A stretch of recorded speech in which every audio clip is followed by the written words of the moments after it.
여러분, 우리가 함께 오늘 읽은 말씀은 너무나도 잘 알고 있는 말씀입니다.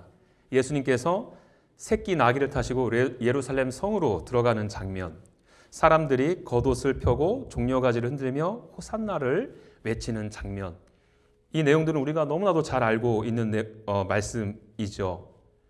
마가복음 11장부터는 예수님의 십자가 사역, 곧 마지막 일주일의 행적이 집중적으로 기록되기 시작하는데, 그 시작이 바로 이 예루살렘 입성 사건부터 시작된다는 것입니다. 그렇다면 여러분, 우리는 이 사건을 어떤 틀에서 바라봐야 할까요? 이 본문을 제대로 이해하기 위해서는 바로 직전에 있었던 사건을 좀 들여다봐야 합니다. 그 앞에 어떤 사건이 있느냐? 마가복음 10장을 보시면 맹인 바디메오의 사건이 기록되어져 있죠. 여리고 길가에 앉아있던 맹인 바디오는 그리스도께서 지나가신다는 소식을 듣고 이렇게 외치죠. 다윗의 자손 예수여, 나를 불쌍히 여기소서. 그러자 많은 주위 사람들은 바디메오를 막아요. 조용히 하라 하고 꾸짖습니다. 여러분, 왜 그랬을까요? 바디메오가 너무나도 시끄럽게 해서 그랬을까요? 아니에요, 여러분. 그가 외친 말의 내용이 너무나도 위험한 고백이었기 때문에 그렇습니다. 바디메오가 외친 다윗의 자손이라는 이 표현은요, 단순한 종교적 호칭이 아닌 것이에요. 이 말은 왕을 의미하거든요. 이스라엘이 오랫동안 기다려온 메시아, 다윗의 계보에서 나와 다시 나라를 세울 그 왕을 가리키는 표현이기 때문입니다. 잘 아시듯이 당시 이스라엘은 로마 제국의 지배 아래에 있었습니다. 정치적으로 완전히 속국이었고요. 실질적인 통치자는 바로 로마 황제였어요. 이런 상황 속에서 다윗의 자손, 다시 말해 당신은 진정한 왕이십니다. 이 표현은 로마 사람들로부터 정치적 선언으로 들릴 수밖에 없기 때문인 것이죠. 로마 권력에 정면으로 대항한다, 받아들여질 수 있는 아주 위험한 말이었다는 것입니다. 그리고 여러분들 잘 아시다시피 예수님께서 십자가에 달리실 때 붙여졌던 제목이 무엇이었습니까? 유대인의 왕. 여러분, 이 표현 자체가 그래서 정치적 반역의 혐의로 연결된다는 것입니다. 이런 의미에서 사람들이 바디메오를 막은 것은 충분히 이해가 되죠. 그런데 여러분, 바디메오는 여기서 멈추지 않는다는 거예요. 오히려 더 크게 외쳤습니다. 다윗의 자손이요? 다시 말하면 당신은 나의 진정한 왕이십니다 하고 외친 거예요. 여러분, 이 바디메오의 외침에 대한 예수님의 반응은 어떠했습니까? 상당히 주목할 만합니다. 예수님은 다른 사람들처럼 쉿! 조용히 해! 그러다간 큰일 나! 하지 않으셨어요. 오히려 가시던 길을 멈추어 서시고 그를 부르시죠. 그리고 말씀하십니다. 너의 믿음이 너를 구원했다. 그리고는 그의 눈을 뜨게 해주시죠. 여러분, 이것은 이중적으로 무엇을 의미하는 거겠습니까? 믿음으로 구원을 허락하신 장면이기도 하지만 바디오가 고백한 당신은 왕이십니다. 이 고백을 인정하신 거예요. 그래, 맞다. 내가 바로 너가 고백하는 그 왕이다. 이렇게 직접적인 선언으로 하신 것입니다. 지금까지 예수님은요, 자기 자신의 정체를 드러내는 것을 상당히 조심스럽게 제안해 오셨어요. 아시잖아요. 병을 고치신 후에도 아무에게도 말하지 말라. 심지어 제자들에게도 자신이 그리스도이심을 사역 초기에는 드러내지 않으셨거든요. 그러나 이제는 다른 거예요. 이제는 더 이상 예수님이 숨기지 않으십니다. 오히려 공개적으로 드러내신 거예요. 로마가 다스리는 이 세상 한복판에서 내가 바로 진정한 왕이다 라고 선언하신 것입니다. 그리고 이어지는 본문이 바로 오늘 본문인 것입니다. 여러분, 한 신학자는 이 장면을 보고서 이렇게 말해요. 예수님의 예루살렘 입성은 그분의 왕 되심이 더 이상 숨겨지지 않고 의도적으로 드러난 순간이다. 무슨 말이에요? 바디메오는 한 사람으로서 외쳤죠. 다윗의 자손. 그러나 이제는 다르다는 거예요. 예수님께서 이제는 직접 행동으로 말씀하신 것입니다. 내가 바로 그 왕이다. 바디메오 그 개인의 고백이 이제는 예수 그리스도의 공적인 선언으로 바뀌는 사건이라는 것입니다. 그렇다면 여러분, 이 왕은 어떤 방식으로 자신의 왕됨을 드러내었습니까? 이제 본문 1절부터 6절까지 좀 보죠. 이 단락은 예수님께서 예루살렘 성에 입성하시기 위해서 새끼 나귀를 준비하시는 장면입니다. 예수님은 제자 둘을 보내시면서 이렇게 말씀하세요. 맞은편 마을로 가. 그리로 들어가면 곧 아직도 타보지 않은 새끼 나귀가 매어 있을 것을 볼 거야. 그것을 풀어서 끌고 오라. 그러면서 예수님은 이어서 제자들에게 아주 구체적으로 말씀하시죠. 어디로 가야 하는지, 무엇이 있는지, 그 상태가 어떠한지까지 아주 정확하게 말씀해 주십니다. 그리고 심지어 누가 묻거든 어떻게 대답해야 된다 하는지까지도 아주 자세하게 알려주시죠. 1절을 보시게 되면 벳게다와 베단이라는 장소가 나와요. 예수님은 이 지역을 잘 알고 계셨습니다. 여러분들이 잘 아시는 나사로가 살던 곳이잖아요. 그러니 그곳 사람들 역시 예수님에 대해서 어느 정도 정보가 있었을 가능성이 아주 크죠. 그래서 어떤 분들은 미리 약속해 두신 것이 아닐까라고 생각하기도 하죠. 물론 그렇게 볼 수도 있다라고 생각합니다. 그러나 여러분, 아무리 그렇다 해도 한 번도 타보지 않는 나귀를 그 시간 또 그 장소에서, 그것도 남의 소유인 나귀를 끌고 오라는 것은 쉽게 납득이 가지 않죠. 그런데 여러분, 우리의 이해를 넘어서서 성경은 이 상황을 한마디로 정리해 줍니다. 뭐라고 정리해 주나요? 주께서 쓰시겠다 하라. 이 말은 단순한 설명이 아니죠. 허락을 구하는 표현도 아닌 것이에요. 선언입니다. 그 나귀의 주인은 나다. 내가 쓰겠다는 의미인 것입니다.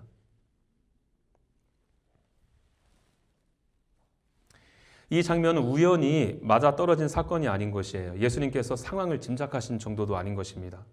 나귀가 그 자리에 있는 것, 주인이 그때 그 자리에 있는 것, 아무 말 없이 내어주는 것까지 그 모든 것이 그분의 통치 아래에서 이루어지고 있음을 보여주는 장면이죠.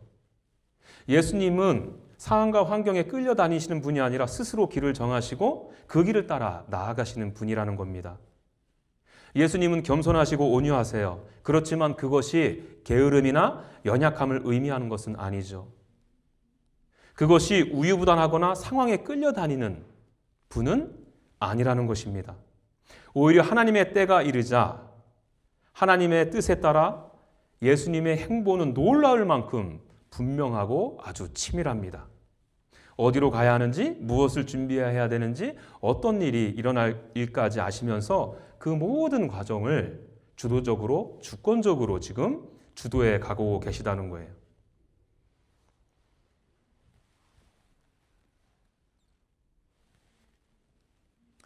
여러분, 왜 그렇습니까? 아까도 말씀드렸던 것처럼 하나님의 때가 이르렀기 때문이에요.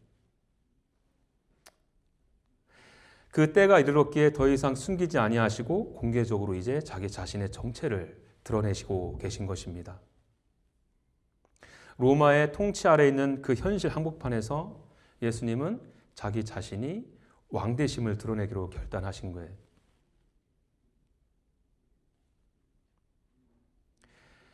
자신에 대항하는 로마의 세력에 대항하는 자신이 죽을 것을 각오하면서 지금 이것을 결단하고 행동으로 옮기신 것입니다. 여러분, 궁금증이 생기죠. 왜 예수님은 이렇게 행동하셨을까? 여러분, 이 의미를 제대로 좀 알려면 구약의 말씀을 몇 가지 살펴봐야 되는데요. 제가 소개해드리죠. 먼저 창세기 49장입니다. 야곱이 유다를 축복하면서 장차 오실 왕에 대해서 이렇게 말합니다. 그의 나귀를 포도나무에 매며 그의 나귀 새끼를 아름다운 포도나무에 맬 것이라. 여러분, 여기서 포도나무는 귀한 자산 아니겠습니까? 보통은 동물을 포도나무에 묶지 않죠. 그런데 그곳에 나귀를 묶는다 말합니다. 이것은 무엇을 의미하겠습니까? 포도나무가 그만큼 풍성하다는 의미예요. 조금 손해가 나도 전혀 표시가 나지 않을 정도로 아주 풍요롭다는 것입니다. 또한 아무 곳에서나 묶어도 될 만큼 안전하다는 거죠. 외부에 위험이 없고 더 이상 빼앗길 염려가 없는 상태를 가리킵니다. 즉 창세기에서 하나님은 이렇게 약속하신 거예요. 왕이 오시면 그 나라에는 풍요와 안정이 완전히 자리 잡게 될 것이다. 그리고 어느 정도 시간이 흘러서 이 약속이 구체적으로 또 드러나는 말씀이 있습니다. 스가랴서 9장 9절입니다. 보라, 너의 왕이 너에게 임하시리나니 그는 공의로우시며 구원을 베푸시며 겸손하여서 나귀를 타시나니. 이 스가랴서가 쓰여진 당시 배경을 보게 되면요, 이스라엘 백성들이 나라를 잃고 외세의 지배 아래 살아가던 시기에 주어진 말씀이에요. 바벨론 포로 이후에 성전은 다시 세워졌지만 완전한 회복은 아직 이루어지지 않았을 때, 백성들은 여전히 약했고 주변 강대국들의 사이에서 흔들리는 현실 속에 있었을 때였습니다. 그런 상황 속에서 스가랴를 통해서 하나님께서 이 약속을 주시는 거예요. 너에게 왕이 올 것이다. 그 왕은 나귀를 타고 올 것이다. 그러니까 여러분, 예수님께서 이 새끼 나귀를 타신 것은 이스라엘 백성으로 하여금 이 두 말씀을 자연스럽게 생각나게 했을 거예요. 우리들은 이 구약에 대해서 익숙하지 않기 때문에 왜 굳이 나귀일까라는 질문을 드리기 쉬운데, 당시 유대인들은 구약에 대해서 아주 소상히 알고 있었지 않았겠어요? 예수님의 이 행동을 보고서 그들은 이 창세기의 말씀과 스가랴서 말씀을 떠올렸을 것입니다. 그리고 그 장면이 이제 자기들 눈 앞에서 이루어지고 있음을 보게 된 것이죠.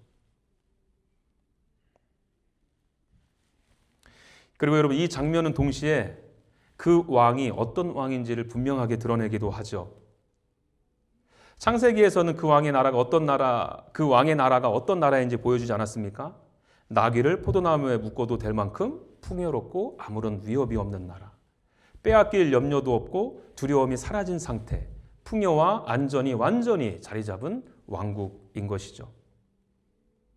스가랴서는요, 그 나라를 통치하는 왕의 모습을 보여주지 않습니까? 그 왕은 공의로우세요. 그리고 구원을 베푸시는 왕이라고 합니다. 그럼에도 겸손하셔서 나귀를 타고 오시는 왕이라고 설명하죠. 자신의 백성을 힘과 권력으로 누르는 왕이 아니라 겸손으로 섬기는 왕 말입니다. 우리가 흔히 알고 있는 세상의 왕과는 전혀 다르죠. 세상의 왕은 힘으로 통치하려고 들지 않습니까? 권력으로 누르고 위험으로 압도하고 군사력으로 굴복시키려 하죠. 그래서 왕은 말 위에 올라타야 해요. 여러분들 잘 아시잖아요. 성경에서 이 말은 전쟁과 힘을 상징하거든요. 그래서 성경에서도 이스라엘의 왕들에게 성경 계속해서 군말을 의지하지 말라고 말씀하는 것 아니겠습니까?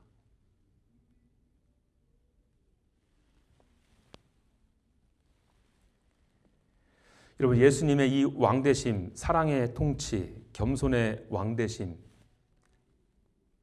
사랑의 다스림은 어디에서 가장 선명하게 드러나겠습니까? 예수님께서 오늘 예루살렘 성에 입성하신 그 목적과 맞닿아 있죠. 바로 십자가인 것입니다. 우리는 왕을 생각할 때 높은 자리와 강한 권세를 떠올립니다. 왕이라면 살아남아야 하고 이겨야 하고 자신을 지켜야 한다고 생각하죠. 그러나 예수님은 전혀 다른 길을 가신 것입니다. 왕이신데도 자기 자신을 지키지 않으세요. 오히려 자기 자신을 내어주시죠. 십자가는 실패의 장면이 아닌 것입니다. 왕권이 무너진 순간이 아닌 것이에요. 오히려 예수 그리스도 왕권이 무엇인지 가장 분명하게 선명하게 드러나는 자리인 것이에요. 왜 그렇겠습니까? 여러분, 그 십자가 위에서 예수님은 자기 자신의 백성을 위해 자신의 생명을 내어주셨기 때문에 그렇죠. 우리가 받아야 할 심판을 대신 짊어지시고 하나님과 원수되었던 우리를 하나님과 함께 화목하게 하시기 위해 자신의 몸을 내어주신 왕이기 때문에 그렇습니다. 세상의 왕은 백성을 희생시켜 자신의 자리를 지키지만 예수님은 자신의 생명을 희생해서 백성을 살리신 거예요. 세상의 왕은 두려움으로 다스리지만 예수님은 사랑과 은혜로 우리를 이끄시는 것입니다. 그렇기 때문에 여러분, 예수님의 나라는요, 힘으로 세워지는 나라가 아닌 것이에요. 자기 희생으로 세워지는 나라입니다. 다른 사람의 피가 아니라 왕 대신 자기 자신의 피로 세워진 나라인 것이에요. 그럼 이것이 왕 대신 예수님의 통치 방식인 것입니다. 그런데 여러분, 우리가 여기서 한 걸음 더 나가서 좀 생각해 봐야 될 것이 있어요. 성경은 이 예수님을 십자가에서 끝내지 않거든요. 시간 관계상 찾지는 않겠지만 요한계시록을 보게 되면 다시 오실 예수님의 모습을 상징적으로 표현하는 말들이 있습니다. 어떻게 묘사하는지 들어보십시오. 제가 19장의 일부를 발췌해서 읽어드립니다. 또 내가 하늘이 열린 것을 보니 보라, 백마와 흰 말이에요. 그것을 탄 자가 있으니 그 이름은 충신과 진실이라. 그가 공의로 심판하며 싸우더라. 그의 눈은 불꽃 같고 그 머리에는 많은 관들이 있고 또 그의 옷과 그 다리에 이름 쓴 것이 있으니 만왕의 왕이요 만주의 주라 하였더라. 여러분, 여기서 묘사해내고 있는 분은 누구십니까? 오늘 본문에서 나귀 새끼를 타시고 예루살렘 성으로 입성하신 예수님이십니다. 예수님의 초림은 겸손하게 십자가를 지시기 위해 오셨죠. 그러나 그리스도께서 다시 오실 때에는 흰 말을 타고 오실 것입니다. 그때는 심판자여 완전한 통치자로 오시는 것입니다. 나귀를 타신 예수님과 백마를 타고 오실 예수님은 다른 분이 아니라 같은 왕이세요. 처음에는 구원을 이루기 위해 오셨고 다시 오실 때에는 그 구원을 완성하기 위해서 오신다는 것입니다. 그러나 지금은 나귀 타고 오셔야 하죠. 그 이유는 앞서 설명드린 이유 때문에 그렇습니다. 여러분, 다시 본문으로 돌아와서요. 이렇게 새끼 나귀를 타시고 예루살렘에 입성하실 때 나타난 이제 그 군중들의 반응을 좀 보죠. 예수님께서 나귀를 타시고 예루살렘 성을 향해 나아가시자 수많은 사람들이 반응하기 시작합니다. 어떤 사람들은 자기 겉옷을 길에 펴고요. 또 어떤 사람들은 들에서 벤 나뭇가지를 길에 펴며 예수님을 맞이하죠. 그리고 앞에서 가고 뒤에서 따르는 사람들이 소리를 지르며 이렇게 외칩니다. 호산나 찬송하리로다. 주의 이름으로 오시는 이여. 찬송하리로다. 오는 우리 조상 다윗의 나라여. 가장 높은 곳에서 호산나. 새끼 나귀를 타고 입성하시는 예수님을 향해서 수많은 군중들이 다윗의 나라를 지금 외치며 찬양하고 있는 것입니다. 다시 말해서 좀 전에 서두에 제가 소개해드린 그 바디메오처럼 예수님은 왕이십니다. 이렇게 지금 고백하고 있는 거예요. 겉으로 보기에는 바디메오와 이 군중들은 같은 고백을 하고 있는 것처럼 보이죠. 그런데 여러분, 여기에는 아주 중요한 차이가 있어요. 바디메오는 눈이 열려서 예수님을 보게 되었고요. 성경이 그렇게 눈을 떠서 예수님을 보게 된 바디메오가 어떻게 했느냐 아주 구체적으로 제시하고 있는데 그게 무엇이냐? 그 자리에서 예수님을 따랐다. 그런데 이 수많은 군중들은 며칠이 지나지 않아서 어떻게 반응합니까? 예수님을 십자가에 못 박아라. 물론 오늘 본문에 등장하는 이 수많은 군중들이 동일하게 그 외침에 참여했다라고 단정할 수는 없을 것입니다. 그러나 성경이 무리, 군중들을 이것을 묘사할 때 아주 종종 예수님을 온전히 따르지 않는 집단을 가리키는 표현으로 사용되었거든요. 그렇다면 여러분, 우리 가운데 이런 질문들이 생기지 않겠습니까? 왜 이들은 같은 고백을 했는데 삶에 전혀 다른 궤적들이 나타나게 되었을까? 이 군중들이 호산나라고 표현한 것은 단순한 찬양이 아니거든요. 호산나라는 의미가 무엇이에요? 우리를 구원하소서. 아주 간절한 요청이었어요. 그리고 다윗의 나라는 아까도 살펴봤던 것처럼 왕권의 회복을 의미하잖아요. 이 군중들도 다윗의 나라에 대한 아주 분명한 열망을 가지고 있었다는 거예요. 그럼에도 왜 참된 왕이신 예수님을 거부하고 십자가에 달라고 저주했느냐는 것입니다.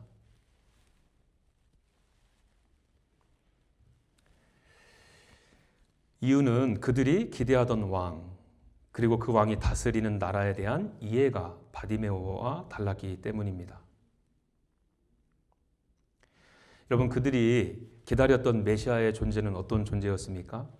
로마를 무너뜨리고 이스라엘을 다시 강한 나라로 세워줄 정치적 왕이었죠. 그들은 정치적 해방과 경제적 회복을 가져다 줄 왕을 기대했던 것입니다.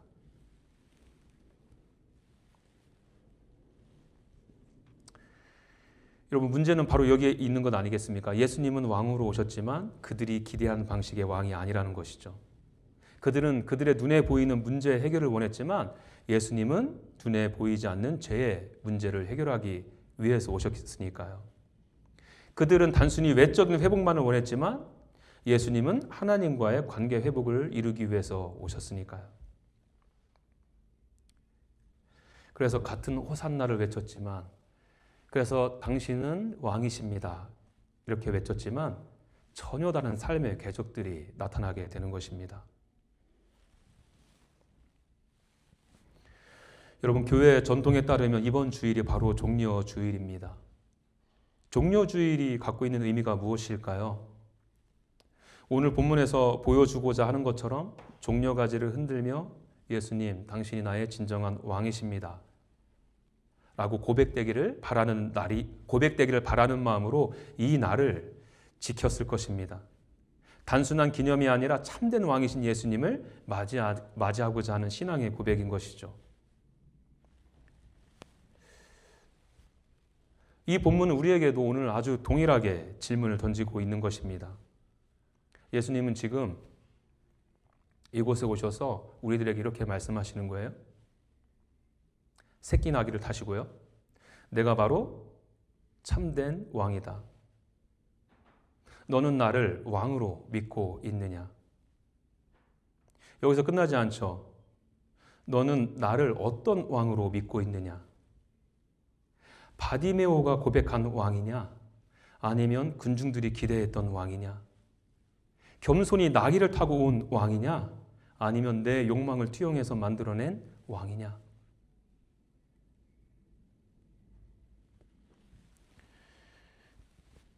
이 바디메오와 군중들처럼 우리도 반드시 이 질문 앞에 서야 할 것입니다.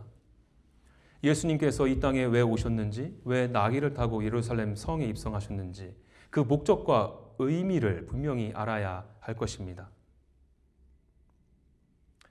만일 이 군중들의 기대대로 정치적 독립이 이루어지고 경제적인 자유를 얻게 되었다고 생각해 보시죠. 겉으로는 모든 문제가 해결된 것처럼 보일 수 있을 것입니다. 그러나 여전히 인간 내면 깊은 곳에 자리 잡고 있는 근본적인 문제는 해결되지 않을 것입니다. 하나님으로부터 떠난 죄의 문제 말입니다.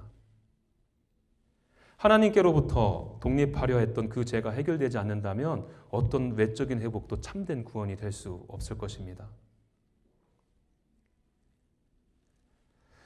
여러분, 만일 우리가 이 땅 가운데 살아가면서 이 문제가 해결되지 않는다면 그리스도께서 장차 백마 타고 오실 때 예수님의 심판의 칼을 아무도 피할 수 없을 거예요. 만왕의 왕, 만왕의 주이신 예수님의 통치 밖으로 밀려나게 될 것입니다. 그리고 여러분, 이 말씀은 과연 미래만 이야기하는 말씀일까요? 현재의 삶에도 그대로 적용되죠.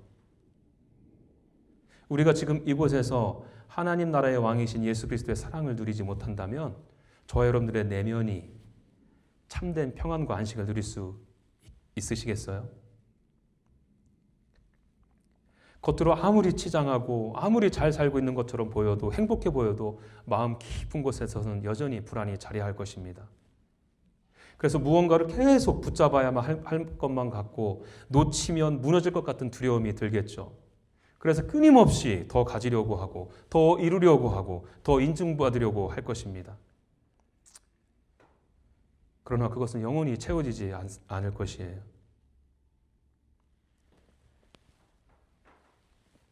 왜 그렇습니까? 여전히 내가 군마를 타고 내가 왕으로 살고 있기 때문에 그렇죠. 군마를 탄 왕은 끊임없이 자기 자신을 증명해야 되지 않겠습니까? 더 강해져야, 더 높이 올라가야, 더 많은 것을 붙잡아야 그것을 유지하고 그것을 지켜낼 수 있기 때문에 조금만 내려와도 불안하고 조금만 흔들려도 무너질 것 같은 모습들이 우리들의 모습 아니겠습니까? 그러지 않기 위해서 우리는 늘 쉬지 못하고 내려놓지 못하고 늘 긴장 속에 살아가죠. 그 왕권을 여전히 내 힘으로 지켜내고 버텨내고 그런 목적과 이유를 가지고 여전히 서 있기 때문에 그렇죠.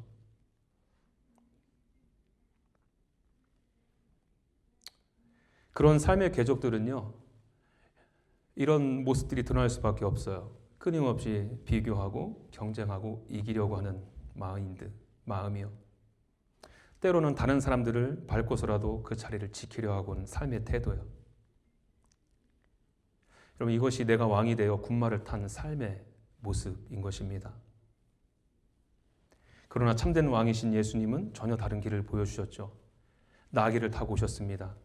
자기 자신을 높이지 않으시고 자신을 내어주셨어요. 힘으로 지키려고 하지 않으시고 사랑으로 살리셨습니다. 여러분, 이것이 우리가 살아가는 방식과 예수님이 다스리는 방식의 차이인 것이에요. 그래서 이 말씀은 우리가 가볍게 결코 넘길 수 있는 말씀이 아닙니다. 여러분, 이 말씀은 우리에게 분명한 결단을 요구해요. 너는 참된 왕이신 예수님의 통치를 받겠느냐? 아니면 그 왕을 거부하고 죽이겠느냐?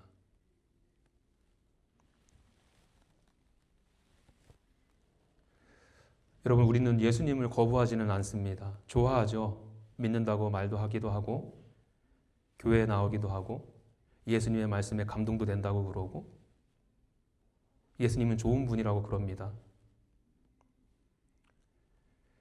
틀린 말은 아닐 것이에요. 그러나 그 예수님이 내 삶을 다스리는 왕으로 오시고자 할 때 우리는 흔들려요.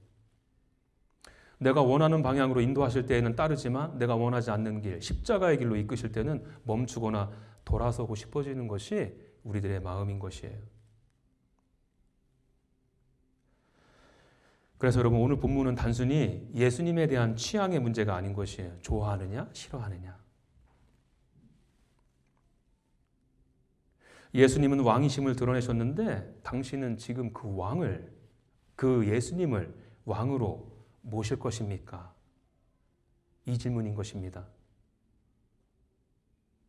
단순히 예수님을 믿고 알고 예수님께 호의적인 태도로 살아가고 있는 것이 아니라 실제로 그분의 인도하심을 따라 살아가고자 하는 마음이 있느냐, 그렇게 살아가고 있느냐, 이 질문인 것입니다.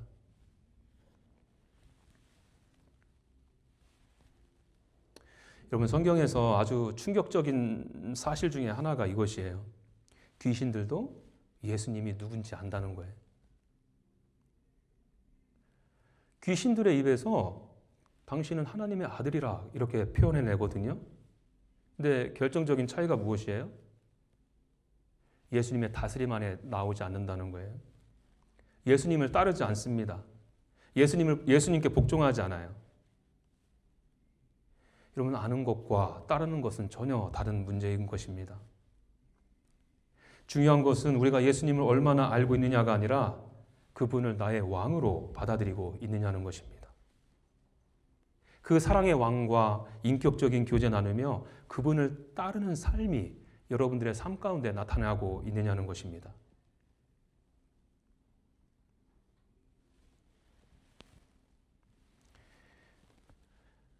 그래서 여러분, 우리는 이 시간에 우리 자신을 조용히 돌아보아야 할 것입니다. 나는 지금 예수님을 어떤 분으로 모시고 있는가? 순간의 감정으로 환영하는 신앙에 머물러 있는가? 아니면 그분의 길을 따라 살아가고 있는 삶을 살아가고 있는가? 예수님을 필요로 할 때만 찾는 분으로 두고 있는가? 아니면 내 삶을 맡기고 그분의 다스림을 받기를 원하는 모습으로 살아가고 있는가 말입니다. 여러분, 이 질문 앞에서 여러분들은 어떻게 답하시겠습니까? 저를 포함한 여러분들에게 간절히 구하는 것은 이 시간 성령께서 여러분들에게 동일한 마음 주셔서 이런 고백이 가슴속에서 터져 나왔으면 좋겠습니다.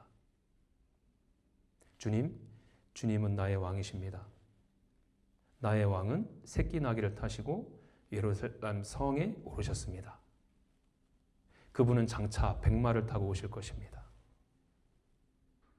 그분께 내 삶의 의도와 목적을 다 드리겠습니다. 내 전 인격을 다 드리겠습니다. 이러한 진정한 믿음의 고백을 다 드리는 우리가 되기를 간절히 소망합니다. 함께 기도하죠.